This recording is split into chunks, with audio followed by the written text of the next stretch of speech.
Hi there, Mark Vertier here, with a rather wobbly video.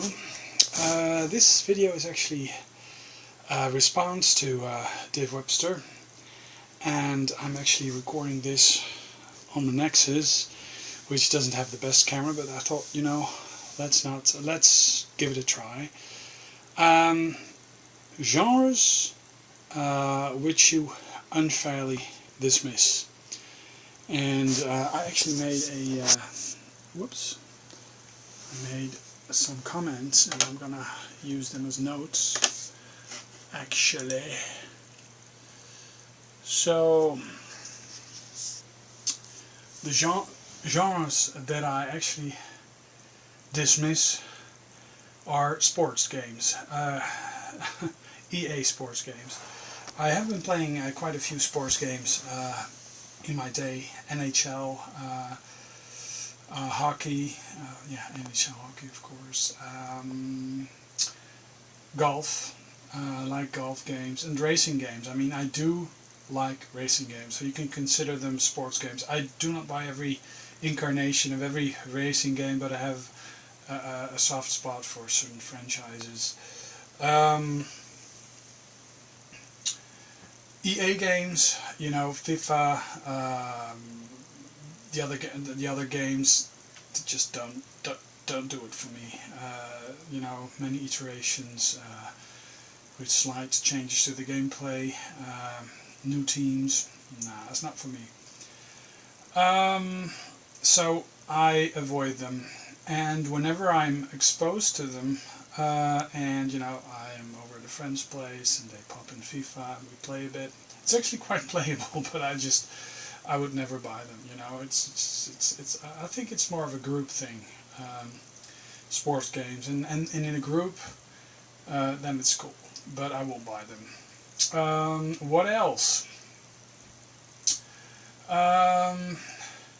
Role-playing games where it's all about stats and it's very static. I don't like those type of role-playing games. I mean, if it's presented in a very nice way, and the spells and the extras and your abilities are actually meaningful, they're just not generic terms for things that you actually have no clue of what they will be in the game.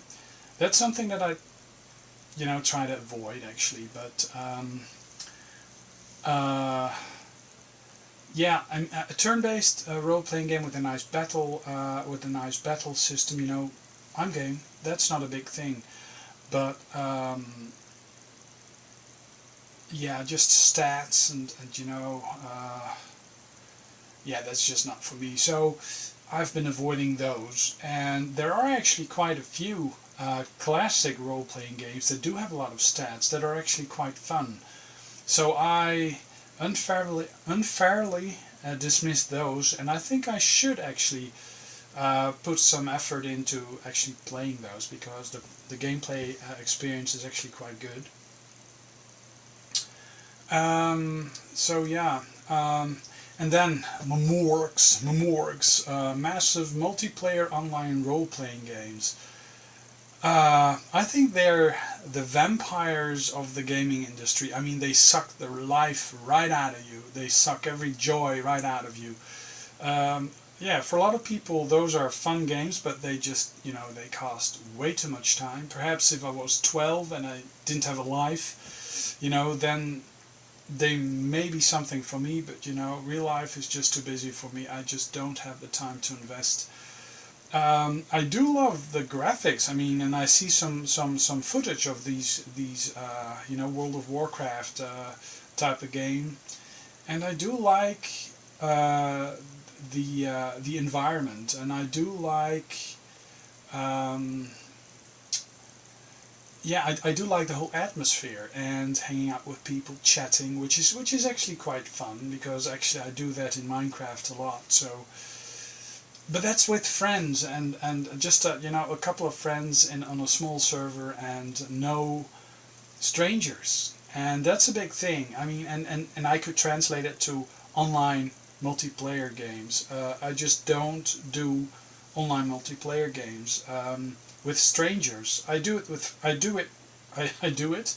I do play, I do play online multiplayer games every once in a while, but it's with friends or acquaintances and not with strangers. Um, yeah, basically probably because playing games was a solitary experience for me, or playing with my brother, but and even now, I mean, I do have a few friends, and I do have more than a few friends, but I have a few friends in real life that actually are into video gaming, and that was the case back in the day even. I mean, even back in the day, playing video games was looked down upon by a lot of kids in my school, even back in the heyday, so can you imagine? Well, yeah.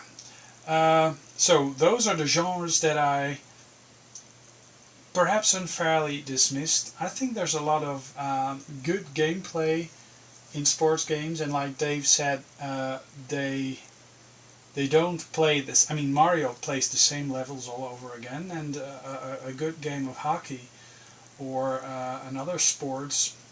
I mean, it's just, you know, it's different all the time. That makes it more interesting, and there's actually some skill involved as well. So yeah, role-playing games, yeah. Look beyond the stats. Oh yeah, I mean, if a game has a yeah, first-person shooters, the same thing. First-person shooters, just, you know, without a story, not story-driven, just, you know, just uh, yeah, just capture the flag type of thing. That's not my thing. But when there's a story or a specific mission where you have to, yeah, if the story is captivating, like in Half-Life 2, then I'd go for it. And even Battlefield 1942, I did play with a couple of friends, and I guess there was enough story in it, or enough of a mission in it, for me to actually enjoy it. So, but you know, Quake 3, I guess, yeah, Quake 3. You know, the just jumping around and just, you know, shooting the hell out of each other, respawning all the time. It's like playing tag. Not really. I do like it. I mean, paintball. That's something I enjoy. Um, you know, scaled down on a console or on a PC. Not my thing. Not really. So yeah, there you have it.